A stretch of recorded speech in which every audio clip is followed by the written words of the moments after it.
Hey everyone, Ivy Gaming here, and today we're playing Dragonheir Silent Gods. For today's video, we have a developer Q&A to go over, so let's get into it.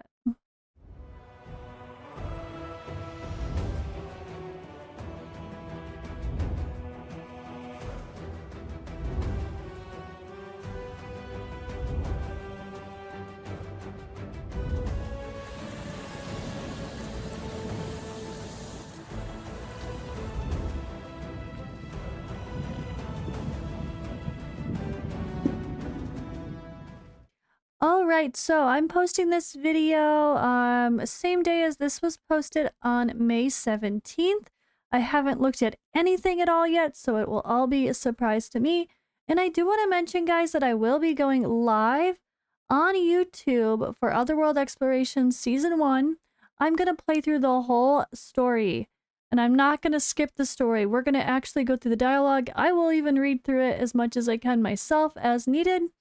And it'll be a good way for you guys, if you are story skippers, but you still want to experience the story, but you want to rush through your content as fast as you can to get those 15 teams done for Chaos Shadows. Well, you guys can hang out with me or watch the video later. The live stream, you could watch it later if you want to actually see what the story was really about. Season 3 itself at the beginning did not have a story at all. So the bit of the story continuing from where we last left off, well, that is in Otherworld Exploration. But for now, let's get into the Q&A. Dear Travelers, Season 3 is halfway through, and we're thrilled to see travelers all actively participating in the Awakening of the Spring of Iskeland event. Additionally, we are continuously upgrading and improving some features, aiming to enhance your gaming experience. The new Return to the Plane event for returning players. Travelers who haven't logged in for at least 14 days can participate upon their return. Completing the 7-day sign-in and journey home gameplay will reward you with Heliolite dye, Wormarrow, and various development resources. So if you want to see more information on that, you can take a look at my video I put out about the returning player event. Alright, next we have the Grand Gladiator Arena improvement upgrades. We have improved the matchmaking system by removing the previous tier system and adding real server rankings. Improving your ranking will win you Wormarrows. Daily ranking rewards will be distributed based on the previous day ranking. Additionally, some items no longer require you to reach a certain tier before you can exchange them in the Grand Gladiator shop. So this was also a great update. I really love the new arena, and I definitely love the fact that the shop is just buy it whenever the hell you want to buy it. I also have a video on the Grand Gladiator Arena improvement upgrades that you can check out as well to see all the details there. And then there were epic hero skill improvements. So some heroes got some improvements. Catherine, Isotarian, and Estella received enhancements. Please refer to the gallery for the new effects. So Catherine got a bit of a boost for her healing on her ultimate. Isotarian's ultimate became his battle skill, and then he got a new ultimate that is so much better. And Estella also got an improved passive, and her ultimate heals 2 allies, not just 1. So she's definitely improved. I'm loving using Estella and Megan together in my Season 1 account that I'm starting for the free-to-play series. Alright, so they say, additionally, the developers of Dragonheir Silent Gods will keep listening to your voice. We're here to answer some of your most discussed questions. So let's get into it. Alright, about new content. When players can summon legendary heroes from Anniversary event using Starlight Dye, I suggest announcing the list of obtainable legendary heroes to avoid dissatisfaction. Yeah, I completely agree with this comment. It should be very clear that there's a limited hero pool, so people don't think they could literally get any legendary from that summoning. I do agree. And they reply, the ability to summon heroes using Starlight Dye is not a special event during the anniversary. Instead, it's now a regular feature that was implemented on April 30th. So they just wanted to clarify so people don't think it's temporary. That way they know it's always going to be the case. So each Starlight Dye summon has a 0.2% chance to give you a legendary hero, which include Felicity, Okadia, Ripikas, Sagomir, Sutha, and Talwar. Same heroes that you can get from the Horn. Alright, next. I would like to know if there will be other uses for surplus soul imprints in the future, because I hope to make use of my excess soul imprints. I've maxed out inspirations for my legendary heroes. Yes, some people have really, like, the big krakens, you know. Some people, like, have a maxed out hero, or they don't want to inspire the hero because they just don't like them. Or they just have all of the artifacts they could want as legendary artifacts. So then what? Then what do you do? We said we received your feedback regarding this issue. We're planning adjustments where surplus soul imprints will be usable in exchange for some nice skins. Oh, skins! That's so nice. Cosmetics. Although I don't like the idea of soul imprints being used for skins unless they mean epic ones. Because I'm not going to use my legendary hero soul imprints or on a skin. If that's the only currency to get a skin, I'll be really sad because I'll have wanted to buy an artifact to play around with instead of a skin. I hope that any skins that come out will have multiple ways to acquire them. Alright, players can no longer check the schedule and availability of many events now that we're halfway through the season. I hope there's an event calendar for players to know the schedule and availability of various game modes at each stage of the game so they can better plan their gaming schedule. They reply saying, "We've received your suggestion. Currently, we're developing a new milestone system through which travelers can more easily see the event timelines, hereby helping travelers better plan their seasonal goals." So they did change the way this looks in the new season 1. So like here, I think actually, start of journey. So right, see it here. In season 1, you have your beginning journey, which is the 7-day set of goals. Then there is the Continental Challenge, which they show like this season is getting you to your. And then there's Otherworld exploration, the rest of it. After, with the final boss battle. And then going on to season 2. So this is like the season 1 journey. Oh, okay. See, this is it right here. Season 1 journey. Temporal vortex opening. Opening. When other things open. Okay, this is really cool. So like I've already unlocked these things. I didn't even notice this. I never clicked it. So I've already unlocked these things. And then you can scroll to see what is coming. So the next level, the next difficulty of the dragon is coming in 12 hours as of this recording in my free-to-play series. And then next difficulty of Temporal Vortex, stage 10 through 12 of Dungeons. And then Pillar of Trial will be opening in a week for this account. And yeah, you can kind of see everything laid out here. I like this. This looks pretty clear. Alright, this must be what they're talking about, but maybe doing it for all seasons, or sorry, servers and seasons. Alright, next up. The weekly Grand Gladiator Arena event feels too repetitive and tiring. The fact players will lose points upon defeat makes it tough to reach higher tiers, yet the rewards for higher tiers are not attractive enough.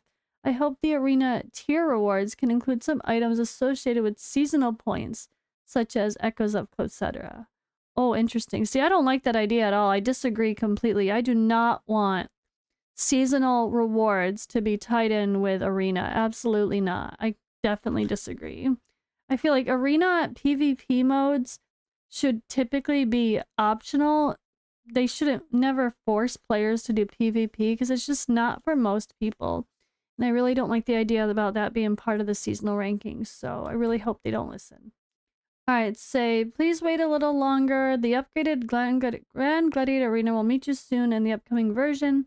After the update, the arena will no longer have point-based system. Instead, you'll have a ranking system based on your raising your history's highest rank a few times or reward Wormaro, and ranking rewards will also be distributed daily. For more details, please stay tuned. Okay, so this is the current update has already happened, so hopefully that's good enough. I'm happy with it personally. Alright, next, they say some seasonal content can be reset. So we need to repeatedly engage in the same game mode and retrain heroes from scratch. I think this repetitive content needs improvement. They reply saying, "We are very concerned about the unpleasant experience caused by repetitive grinding process. Currently, we're also planning to develop content to lessen the burden imposed by seasonal system, especially in terms of developing heroes. The May 10th update, we introduced hero training feature for season 1 where you can experience by get experience by deploying heroes and going AFK. We'll also consider updating this mode to all seasons as we see fit." Yeah, they definitely need to do that. I don't know why they wouldn't, for one. It wouldn't make sense. But it is really lovely. So there's this system here. They upgrade. You just put people into the upgrade. You could change them and upgrade anyone you want at any given time. That's a thing. And then there's also something I should note here as well, is the dungeons and everything have gotten very generous. So I have a decent bit of bread. Nothing crazy, but not bad for this being a free-to-play account. But what they have done is given us a ton of tickets. Now, I don't know if these show anywhere. Do the tickets show? No. Meh. I have like 90 some odd craziness tickets, right? Let me go out of here. So when it comes to farming right now, they have been very generous in the current seasons with multi-battles and with the multiplicative 2x battles. So if I want to go to auto raid, look at I have 143 multiplicative challenge tickets. I have 211 auto raid tickets right now. This is a free to play account, guys. This is how good they are making the season 1 experience. The season 1 experience is so much better. I'm having a ton of fun. I wish I had more time to like go crazy with it. I'm just so busy right now with IRL stuff that I don't have the time to progress the account and go as crazy as I want. But hopefully I can catch up next week and get back on track a little bit better. But yeah, look at all of that. Like, it's so good. This is a free to play. So you can do 2 times at least with all these multi-battles and be able to farm a lot faster at the least. It's not necessarily the answer, but it's a major improvement. And then all the other rewards and stuff we're getting. Speaking of season 1, while we're here, I'll just show you guys. I've done 60 summons out of 80 within 1 week of gameplay free to play. This is so much better. This is so much fun. This is how a brand new start of an account should feel like. It should feel exciting. We should feel motivated to play and to even spend. And yeah, it's really, really good. So they did an amazing job with the whole big set of changes for season 1 to attract new players and get them excited. I just hope they make changes for season 2 and season 3. Otherwise, those new players are going to go to season 2 and it's going to feel like a much different game and they're probably going to lose interest. So just something that they need to think about. They really need to hurry up and give season 2 a very, and season 3 and beyond, all very generous, fun experiences as well. Or otherwise, they're just going to lose players after they realize the game has just got them hooked but didn't keep it going, right? You got to keep them going. All right, next up here, let's go continue these questions. So I hope the number of new heroes at the start of each season can be limited to 5 or 10. Then proceed with exclusive summoning feature that works something like this. Each summoning session includes 6 new heroes, each representing an elemental faction. I believe this will allow developers more time to enrich the content. They said, we will adjust our plan for releasing new heroes accordingly. In addition, regarding enriching seasonal content, new gameplay content is being planned and developed. Alright, next they say, currently there are too many heroes available, making it difficult for me to choose which pool to draw from. It's very hard to fully develop all these heroes. Will you consider making it easier for players to draw heroes of their choice so they can more easily build lineups? Alright, and they said, got it.